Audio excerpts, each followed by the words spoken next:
અ, આજે સવારે ઓપરેશન પરાક્રમ હેઠળ વડોદરા ગ્રામ્ય પોલીસની એસઓજીની ટીમ દ્વારા એક ગેરકાયદેસર ગાંજાના વાવેતરનું કેસ કરવામાં આવ્યું છે. આ કેસ વડોદરા ગ્રામ્યના શિનોડ પોલીસ સ્ટેશન વિસ્તારની અંદર આરોપી રમનભાઈ મોતીભાઈ પાટણવાડિયા દ્વારા પોતાના માલિકીની વાડીની અંદર આ વાવેતર કર્યું હતું.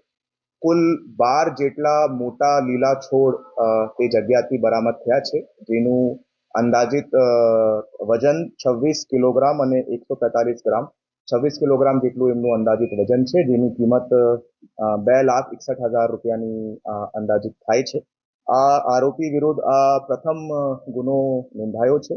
એ પોતે આ ગાંજાનું સેવન કરવાની ટેવ વાળો હતો અને જે માત્રાની અંદર આ ગાંજાના ઉપલબ્ધ થયા છે એમાંથી આ નથી શકાતું કે આ વેચાણ માટે પણ આ ગાંજાનો ઇસ્તેમાલ નહીં કરતો હતો. આ ગાંજાના સાઇઝને જોતા અંદાજિત એવી રીતે પ્રાથમિક રીતે પ્રસ્થાપિત થાય છે કે અંદાજિત 1 વર્ષ જૂના આ ગાંજાનું વાવેતર હતું અને આ આરોપી સિવાય બીજા એક આરોપીને પોલીસ દ્વારા વોન્ટેડ જાહેર કરવામાં આવ્યું છે.